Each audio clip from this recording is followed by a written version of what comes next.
Imagínate ser testigo del amor más puro que jamás haya existido, caminar junto al hombre que cambiaría la historia para siempre y ser el único que tuvo el valor de quedarse cuando todos los demás huyeron. Esta es la historia de Juan, el pescador que se convirtió en el apóstol del amor, el joven que recostó su cabeza en el pecho del Salvador y que nos dejó las palabras más hermosas sobre el amor divino que jamás se hayan escrito.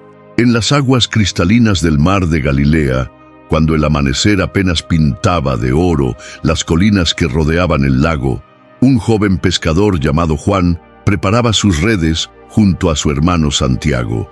Sus manos, curtidas por años de trabajo duro, conocían cada nudo, cada movimiento necesario para una buena pesca. Pero en sus ojos había algo diferente, una inquietud que iba más allá de las preocupaciones cotidianas de un pescador. Juan buscaba algo que no sabía definir, una verdad que llenara el vacío de su corazón joven. Hijo de Zebedeo y Salomé, Juan había crecido en Betsaida, un pueblito pesquero donde las familias vivían del mar. Su familia tenía una posición relativamente buena. Su padre poseía varias embarcaciones y empleaba jornaleros, lo que les daba cierta estabilidad económica. Pero más importante que la prosperidad material era la riqueza espiritual que su madre Salomé había sembrado en sus hijos. Esta mujer de fe profunda les había enseñado las Escrituras y había cultivado en ellos la esperanza mesiánica que ardía en el corazón de todo judío devoto. Aquella mañana, mientras Juan trabajaba con sus redes, no imaginaba que su vida estaba a punto de cambiar para siempre. Era joven, probablemente no pasaba de los 20 años, pero ya mostraba el carácter apasionado que lo caracterizaría toda su vida. Ese temperamento fogoso que más tarde le valdría, junto con su hermano, el apodo de Boanerges o Hijos del Trueno. Pero también poseía una sensibilidad especial, una capacidad única para percibir lo sagrado que lo distinguía de otros jóvenes de su edad. Las noticias sobre un predicador llamado Juan el Bautista habían llegado hasta los pescadores de Galilea. Este hombre del desierto anunciaba la llegada inminente del Mesías y bautizaba en las aguas del río Jordán, llamando al pueblo al arrepentimiento. Juan, con su corazón sediento de verdad, decidió dejar temporalmente sus redes para escuchar al profeta. Se convirtió en discípulo del Bautista y fue precisamente siguiéndolo cuando tuvo su primer encuentro con Jesús de Nazaret.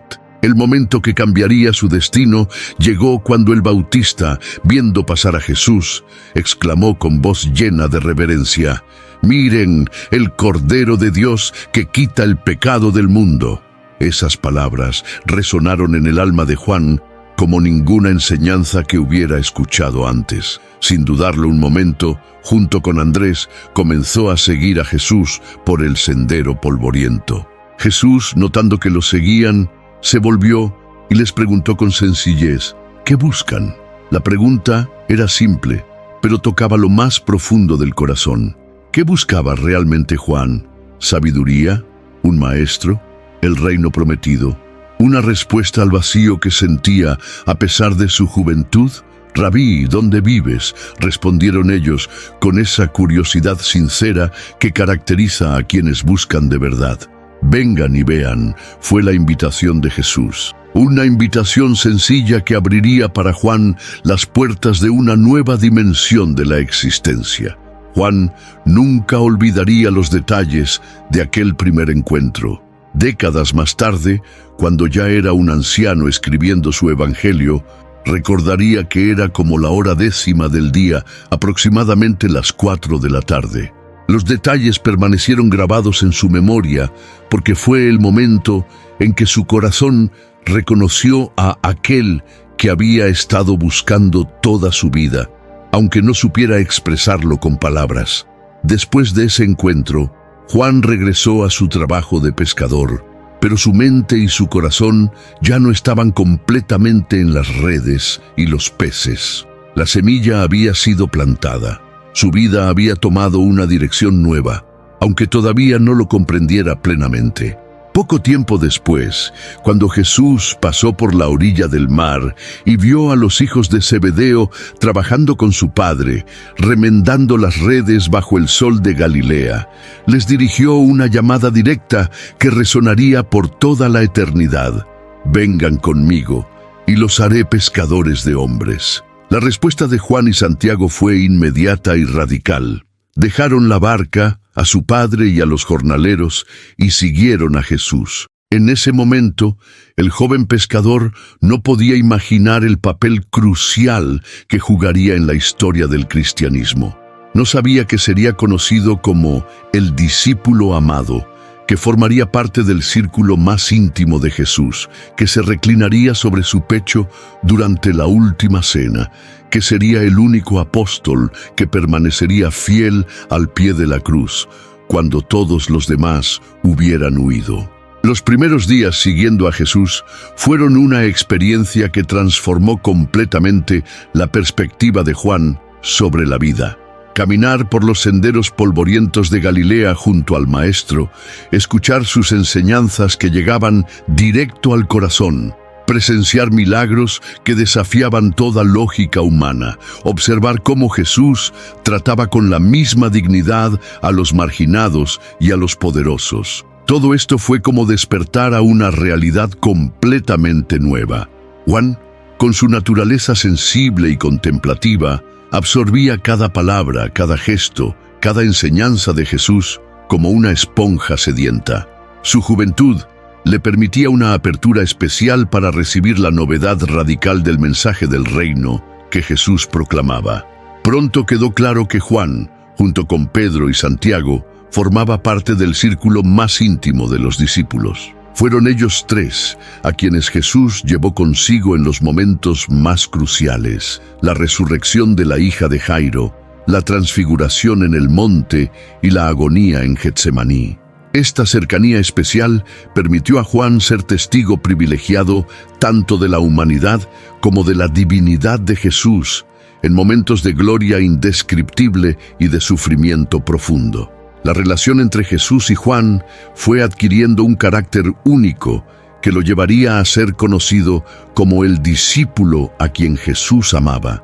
Este título que Juan utilizaría para referirse a sí mismo en su evangelio no implicaba favoritismo por parte de Jesús, sino que reflejaba la conciencia profunda que Juan tenía del amor de Cristo hacia él.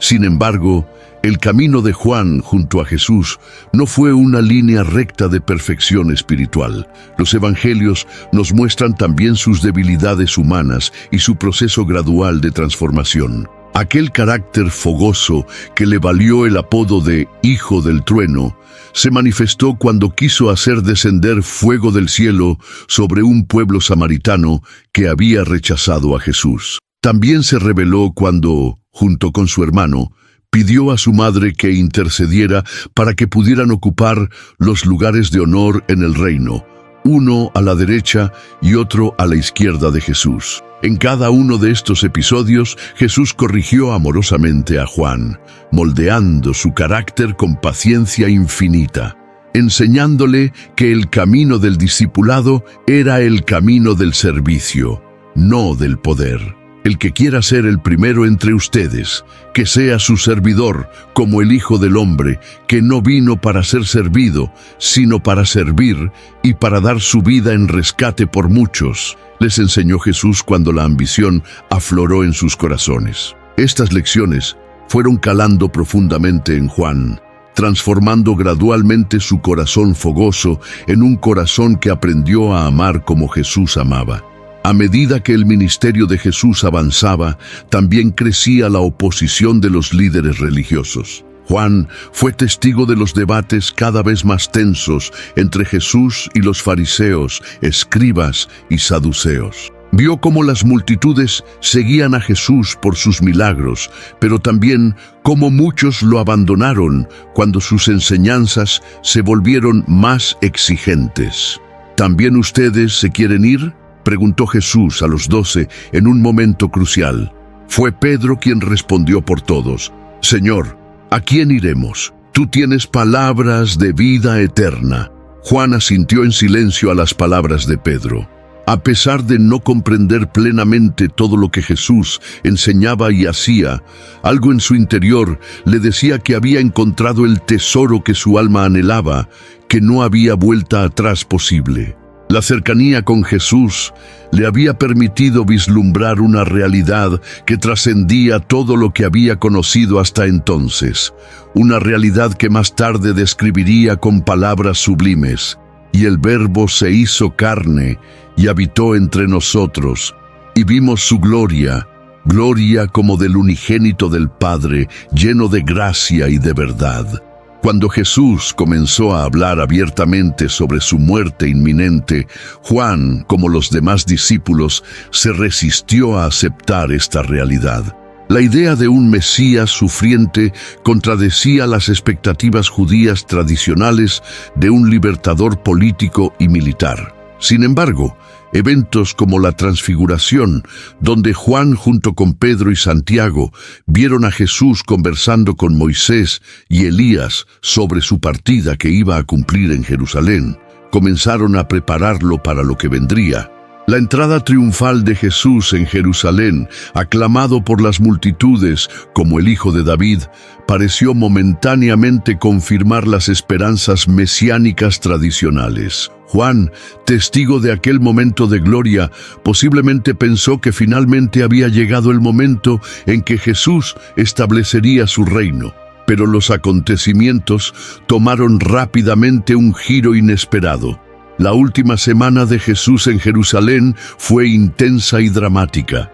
Juan estuvo presente cuando Jesús purificó el templo, cuando debatió con los líderes religiosos, cuando pronunció sus enseñanzas finales y cuando predijo la destrucción del templo y los acontecimientos del fin de los tiempos. Cada palabra, cada gesto de Jesús en estos días finales quedaría grabado indeleblemente en la memoria de Juan. La intimidad entre Jesús y Juan alcanzó quizás su expresión más conmovedora durante la última cena.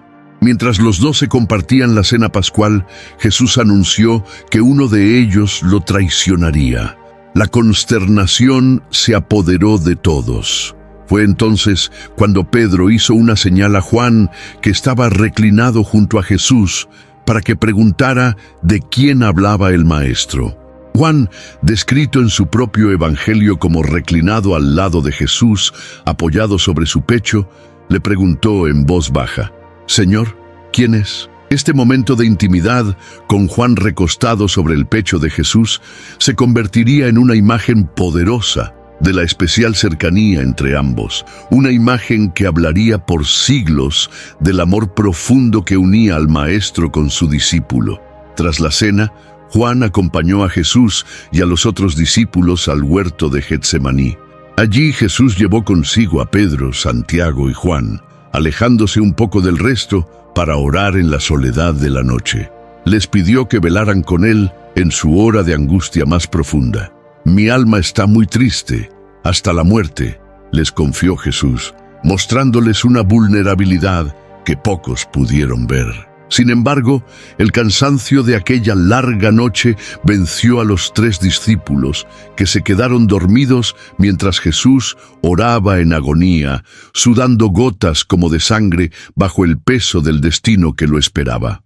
Cuando la turba llegó para arrestar a Jesús, guiada por Judas en la traición más dolorosa de la historia, Juan, como los demás discípulos, experimentó el miedo y la confusión. A pesar de que Pedro intentó una resistencia desesperada, cortando la oreja a un siervo del sumo sacerdote, Jesús dejó claro que no era ese el camino. «Vuelve tu espada a su lugar. ¿Acaso piensas que no puedo orar a mi Padre y que Él no me daría más de 12 legiones de ángeles? Pero, ¿cómo se cumplirían entonces las Escrituras de que es necesario que así se haga?». Ante estas palabras y la determinación inquebrantable de Jesús de entregarse voluntariamente, todos los discípulos lo abandonaron y huyeron en la oscuridad de la noche. Sin embargo, Juan superó su miedo inicial y, según su propio relato, siguió a Jesús hasta el patio del sumo sacerdote. Allí fue testigo del juicio religioso contra Jesús. Como era conocido por el sumo sacerdote, pudo entrar al patio interior y también permitió el acceso a Pedro, quien luego negaría 3 veces a Jesús, tal como había sido predicho. Juan, a diferencia de Pedro, no parece haber negado su relación con Jesús, pero tampoco se registra que haya intervenido en su defensa. El dolor de ver a su maestro humillado y maltratado debió ser indescriptible. El viernes por la mañana, Jesús fue llevado ante Pilato. Juan siguió los acontecimientos, probablemente moviéndose entre la multitud hostil, escuchando los gritos de «Crucifícalo», y viendo cómo Pilato, después de varios intentos de liberar a Jesús, finalmente cedió a la presión y lo entregó para ser crucificado. El camino de Jesús hacia el Gólgota, cargando su cruz bajo el sol implacable de Jerusalén, fue seguido por Juan, cuyo corazón se desgarraba al ver al Maestro que tanto amaba sometido a tal humillación y sufrimiento. Las calles se llenaron de gritos, burlas y lamentos, pero Juan siguió caminando, acompañando a su Señor hasta el final. Y entonces llegó el momento que distinguiría a Juan de todos los demás apóstoles. Mientras los otros discípulos se habían dispersado por miedo, Juan permaneció al pie de la cruz. Allí, junto a María, la madre de Jesús, María Magdalena y otras mujeres fieles, fue testigo de las horas más oscuras y sagradas de la historia humana. Vio cómo Jesús, en medio de su agonía insoportable, se preocupaba por quienes dejaba atrás. Desde la cruz, con una voz que se desvanecía pero que aún estaba llena de amor, Jesús vio a su madre y junto a ella a Juan, y les dijo: «Mujer, ahí tienes a tu hijo», y a Juan: «Ahí tienes a tu madre». Desde aquella hora, Juan tomó a María en su casa, asumiendo la responsabilidad filial que Jesús le había confiado. Este momento junto a la cruz reveló la profundidad del amor de Juan por Jesús. Mientras otros huyeron por miedo, él permaneció fiel. Su amor fue más fuerte que su temor, una lección que nunca olvidaría y que más tarde quedaría plasmada en sus escritos. En el amor no hay temor, sino que el perfecto amor echa fuera el temor. Este amor incondicional le permitió ser testigo de las últimas palabras de Jesús, de su muerte y de cómo un soldado romano atravesó su costado con una lanza, de donde salió sangre y agua. Un detalle que Juan, como testigo ocular, destacaría en su evangelio con especial énfasis: «Y el que lo vio da testimonio, y su testimonio es verdadero, y él sabe que dice verdad, para que ustedes también crean». Después de la crucifixión, Juan acompañó probablemente a José de Arimatea y Nicodemo en el apresurado entierro de Jesús antes del inicio del sábado. La desesperanza debió apoderarse de él como de todos los discípulos. A pesar de las predicciones de Jesús sobre su resurrección, la realidad de su muerte era demasiado abrumadora para permitirles recordar o creer en esas promesas. El sábado transcurrió en un silencio cargado de dolor y confusión. Los sueños parecían destruidos, las esperanzas enterradas en aquella tumba sellada. Pero el domingo por la mañana, cuando la luz del amanecer apenas comenzaba a iluminar Jerusalén, todo cambió para siempre. María Magdalena, que había ido al sepulcro muy temprano, corrió desesperada a avisar a Pedro y Juan que el cuerpo de Jesús no estaba. «Se han llevado del sepulcro al Señor y no sabemos dónde lo han puesto», gritaba entre lágrimas. Ambos discípulos corrieron al sepulcro con el corazón desbocado. Juan, más joven y rápido, llegó primero, pero se detuvo afuera, tal vez por respeto o por temor. Cuando Pedro llegó y entró sin dudarlo, Juan lo siguió. Vieron los lienzos puestos allí y el sudario que había estado sobre la cabeza de Jesús, doblado cuidadosamente en un lugar aparte. Y entonces, en ese momento silencioso y solemne, Juan creyó. Como él mismo escribe con sencillez en su evangelio, vio y creyó, aunque reconoce que aún no habían entendido la Escritura, que era necesario que Jesús resucitara de los muertos. Esta fe incipiente se confirmaría esa misma tarde cuando Jesús, resucitado, se apareció a los discípulos reunidos a puertas cerradas por miedo a los judíos. Juan estuvo allí. Vio las marcas de los clavos en las manos de Jesús y la herida de la lanza en su costado. Experimentó el asombro indescriptible, la alegría desbordante y la paz sobrenatural que Jesús les dio al soplar sobre ellos y decirles: «Reciban el Espíritu Santo». Una semana después, Juan estuvo presente cuando Jesús se apareció nuevamente, esta vez para convencer a Tomás, que había dudado. Y más tarde, Juan volvería a Galilea, donde Jesús se les apareció junto al mar en una mañana brumosa que parecía repetir sus primeros encuentros. Fue allí donde tuvo lugar la pesca milagrosa que les recordó su llamado original y la triple restauración de Pedro después de su triple negación. Al final de este episodio cargado de emoción, Pedro, mirando a Juan que lo seguía a cierta distancia, preguntó a Jesús con curiosidad: «Señor, ¿y este qué?». Jesús respondió con palabras que se volverían enigmáticas: «Si quiero que él permanezca hasta que yo venga, ¿qué te importa? Tú sígueme». Esta respuesta misteriosa dio lugar a un rumor entre los hermanos de que Juan no moriría, rumor que él mismo se encargaría de aclarar más tarde en su evangelio. Juan estuvo presente en el Monte de los Olivos cuando Jesús, después de darles las últimas instrucciones que resonarían por toda la historia, ascendió a los cielos ante sus ojos. Regresó con los demás a Jerusalén, donde se dedicaron a la oración constante en el aposento alto, junto con varias mujeres, María, la madre de Jesús, y los hermanos del Señor.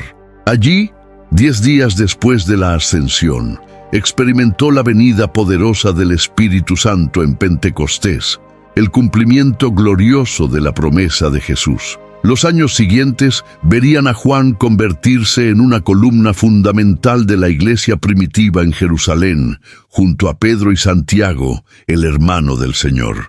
Pablo se refiere a ellos como los que eran considerados columnas de la iglesia. Juan participó en la decisión crucial del Concilio de Jerusalén, donde se determinó que los gentiles convertidos no necesitaban circuncidarse ni observar toda la ley de Moisés para ser parte del pueblo de Dios. A medida que la persecución contra los cristianos crecía en Judea, y especialmente después de la destrucción de Jerusalén por los romanos en el año 70 después de Cristo, Juan, según la tradición, se trasladó a Éfeso en Asia Menor. Allí se convirtió en el líder espiritual de las iglesias de toda la región, pastoreando con sabiduría y amor, enseñando con autoridad apostólica y formando discípulos que continuarían su legado. Fue probablemente durante este período en Éfeso cuando Juan escribió su evangelio, tan diferente a los sinópticos en estilo y enfoque.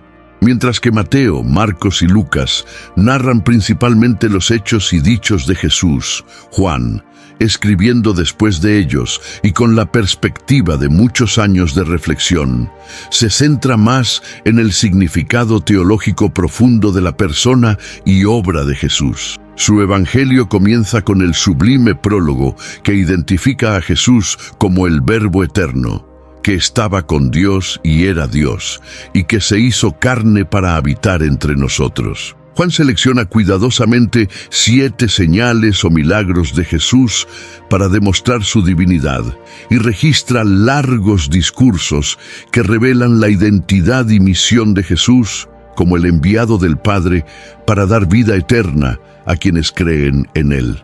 También durante este tiempo escribiría sus 3 epístolas dirigidas a combatir las herejías emergentes que negaban la plena humanidad o la plena divinidad de Jesús, o que separaban peligrosamente la fe de la práctica del amor. En estas cartas, Juan enfatiza con fuerza que Dios es luz y amor, y que quienes verdaderamente conocen a Dios deben caminar en la luz y amarse unos a otros. Su insistencia constante en que Dios es amor y en que el que no ama no ha conocido a Dios refleja la profunda impresión que el amor de Jesús había dejado en él y cómo ese amor había moldeado completamente toda su comprensión de la fe cristiana. La tradición cuenta que durante el reinado del emperador Domiciano, Juan fue perseguido y exiliado a la isla rocosa de Patmos en el mar Egeo. Fue allí,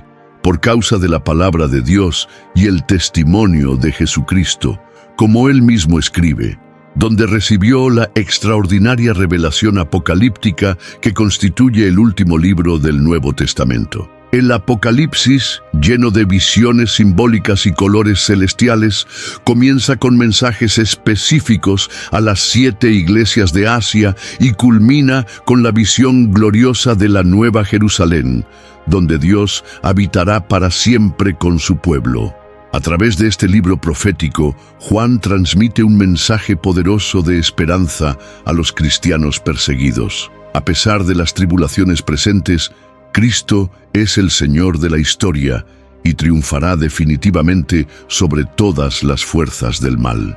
Según las tradiciones más antiguas, después del exilio en Patmos, durante el reinado más benigno de Nerva, Juan pudo regresar a Éfeso, donde continuó su ministerio pastoral hasta su muerte, ocurrida en tiempos del emperador Trajano, alrededor del año 100 después de Cristo. Sería así el único de los apóstoles que no murió mártir, aunque sufrió persecución y exilio por su fe inquebrantable. Algunas tradiciones hablan de un intento fallido de martirio, cuando fue sumergido en aceite hirviendo durante la persecución de Domiciano, pero salió ileso antes de ser desterrado a Patmos. Los relatos tradicionales sobre los últimos años de Juan lo muestran como un anciano venerado por todas las iglesias de Asia, llevado en andas a las asambleas porque ya no podía caminar por sí mismo debido a su edad avanzada. Se cuenta que repetía constantemente con voz temblorosa pero firme: «Hijitos, ámense unos a otros». Y cuando le preguntaban por qué siempre decía lo mismo, respondía con sencillez: «Porque es el mandamiento del Señor, y si se cumple, es suficiente».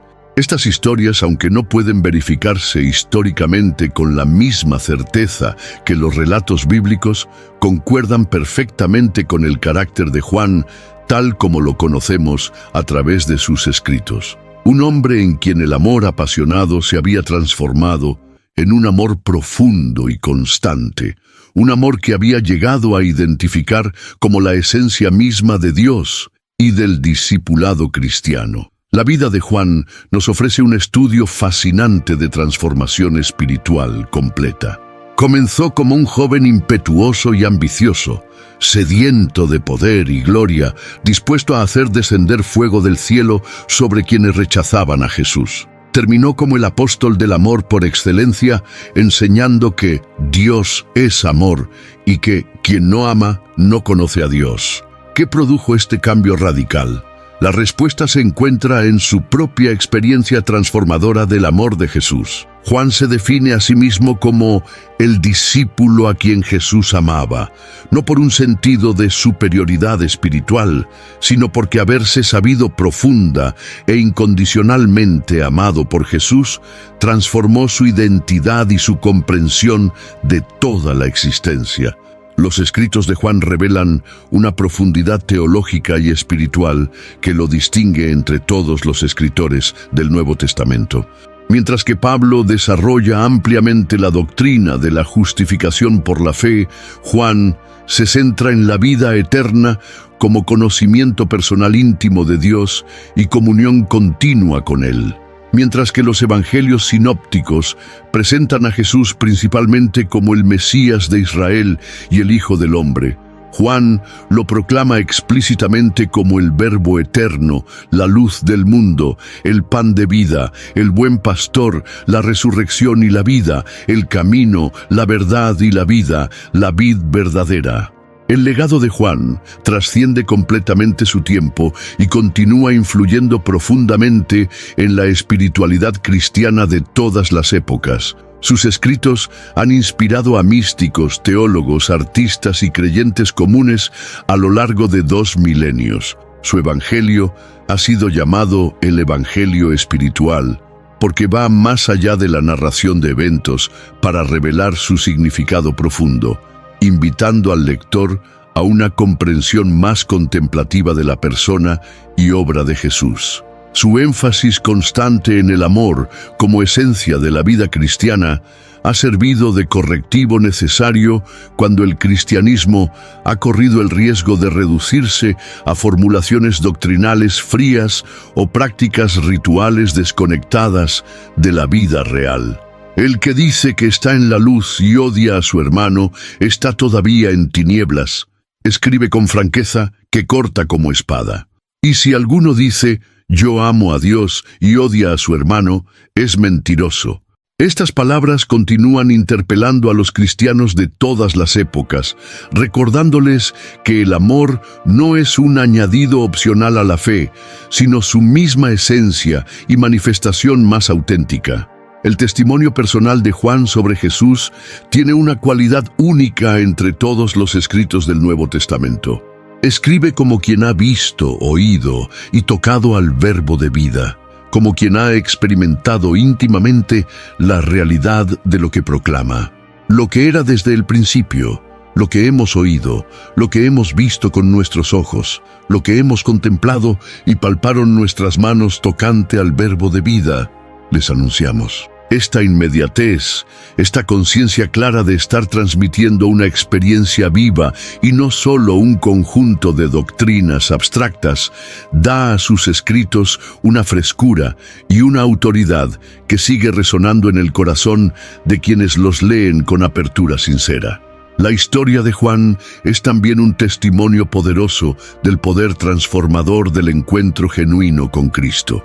Aquel joven pescador galileo, impetuoso e inexperto, se convirtió en el águila entre los evangelistas, símbolo tradicional de Juan, capaz de elevar su mirada hasta las realidades más sublimes del cielo. El hijo del trueno se transformó en el apóstol del amor, el discípulo ambicioso que quería sentarse a la derecha de Jesús en su reino aprendió a reclinarse humildemente sobre su pecho.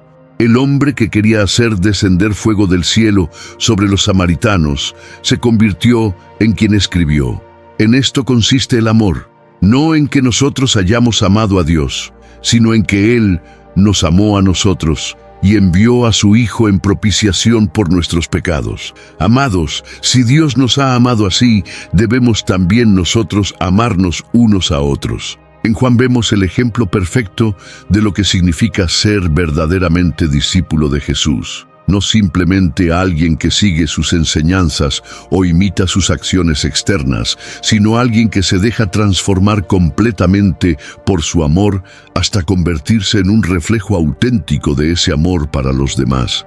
Como escribiría él mismo, con autoridad que viene de la experiencia: el que dice que permanece en él, debe andar como él anduvo. La historia de Juan continúa inspirando a creyentes de todas las generaciones y culturas. Su testimonio de fidelidad hasta el final, permaneciendo junto a la cruz cuando otros habían huido, nos recuerda el valor del amor que persevera en las circunstancias más adversas. Su capacidad para reconocer y recibir el amor de Jesús nos invita a hacer lo mismo, a definirnos no por nuestros logros o posición social, sino por el hecho fundamental de ser amados por Dios. Su transformación de hombre ambicioso e impetuoso en apóstol del amor nos da esperanza de que nosotros también podemos ser transformados por el encuentro genuino con Cristo. Los escritos de Juan nos ofrecen algunas de las formulaciones más profundas y hermosas del mensaje cristiano que jamás se hayan escrito. Porque de tal manera amó Dios al mundo, que ha dado a su Hijo unigénito, para que todo aquel que en él cree no se pierda, mas tenga vida eterna. Yo soy la resurrección y la vida. El que cree en mí, aunque esté muerto, vivirá. En esto hemos conocido el amor, en que Él puso su vida por nosotros. También nosotros debemos poner nuestras vidas por los hermanos. Miren cuánto amor nos ha dado el Padre, para que seamos llamados hijos de Dios. Y esta es la vida eterna, que te conozcan a ti, el único Dios verdadero, y a Jesucristo, a quien has enviado. Dios es amor, y el que permanece en amor, permanece en Dios, y Dios en él.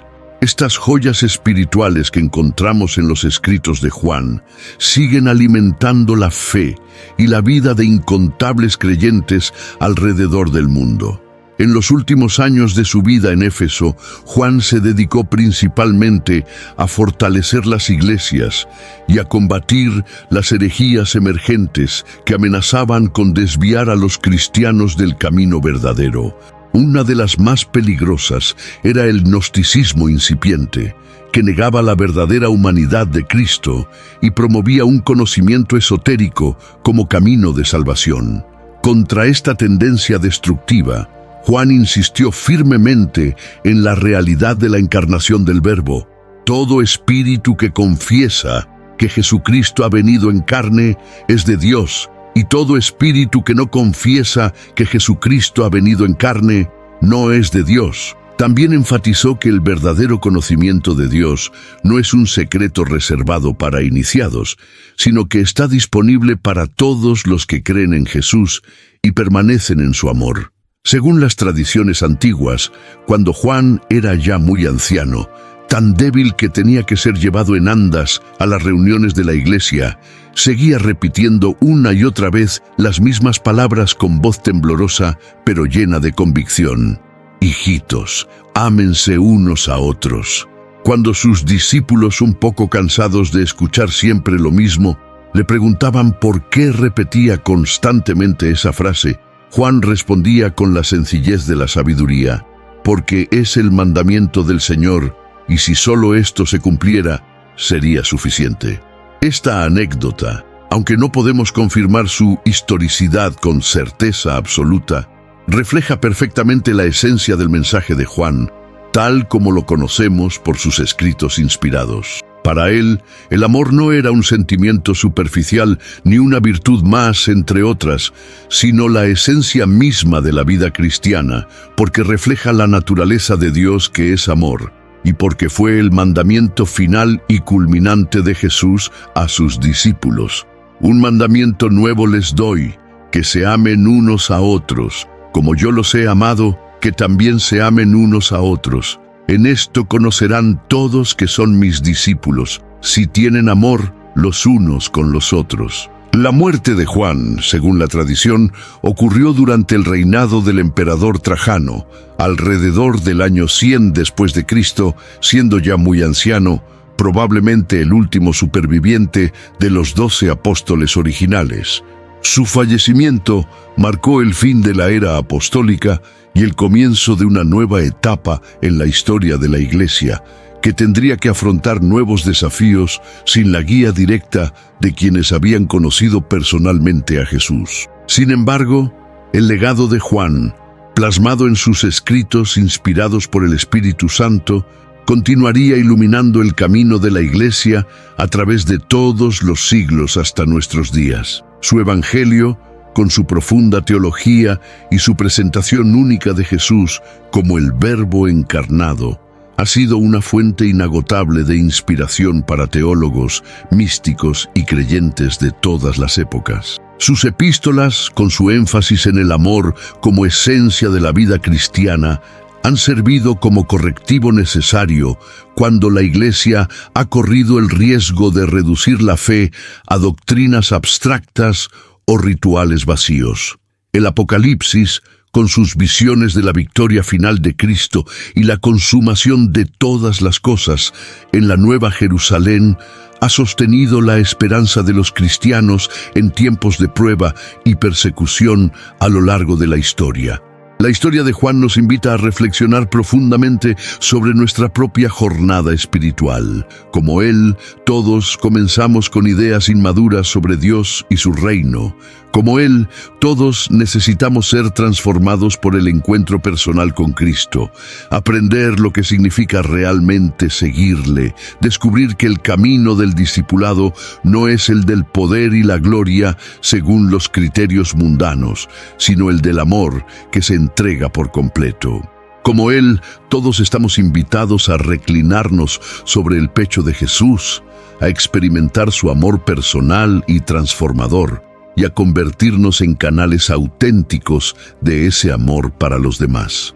Juan nos recuerda que el cristianismo no es primariamente un conjunto de doctrinas. Aunque las doctrinas sean importantes y él mismo combatió firmemente las herejías, no es principalmente un código moral. Aunque la conducta ética sea esencial y sus escritos estén llenos de exhortaciones prácticas. El cristianismo es, en su esencia más profunda, una relación viva de amor con Dios a través de Jesucristo, una relación que transforma toda nuestra existencia y se manifiesta naturalmente en amor auténtico a los demás. En un mundo hambriento de amor verdadero, en una sociedad marcada por relaciones superficiales y utilitarias, el mensaje de Juan sobre el amor divino resuena con especial fuerza y urgencia. En esto consiste el amor, no en que nosotros hayamos amado a Dios, sino en que Él nos amó a nosotros y envió a su Hijo en propiciación por nuestros pecados. Este amor que se entrega completamente, que se sacrifica sin límites, que busca incansablemente el bien del otro, que perdona y restaura, que transforma desde dentro. Este es el amor que el mundo necesita experimentar desesperadamente.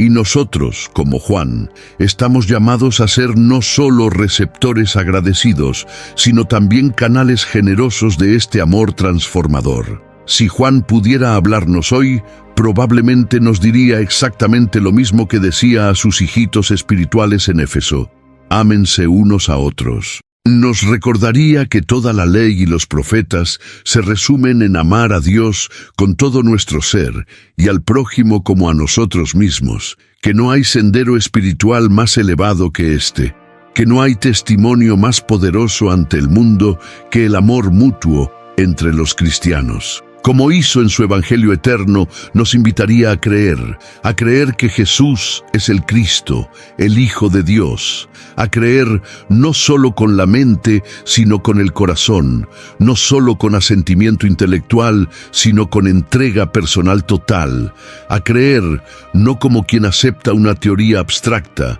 sino como quien recibe a una persona viva, al Verbo hecho carne, a Jesús de Nazaret, en quien habitó corporalmente toda la plenitud de la deidad.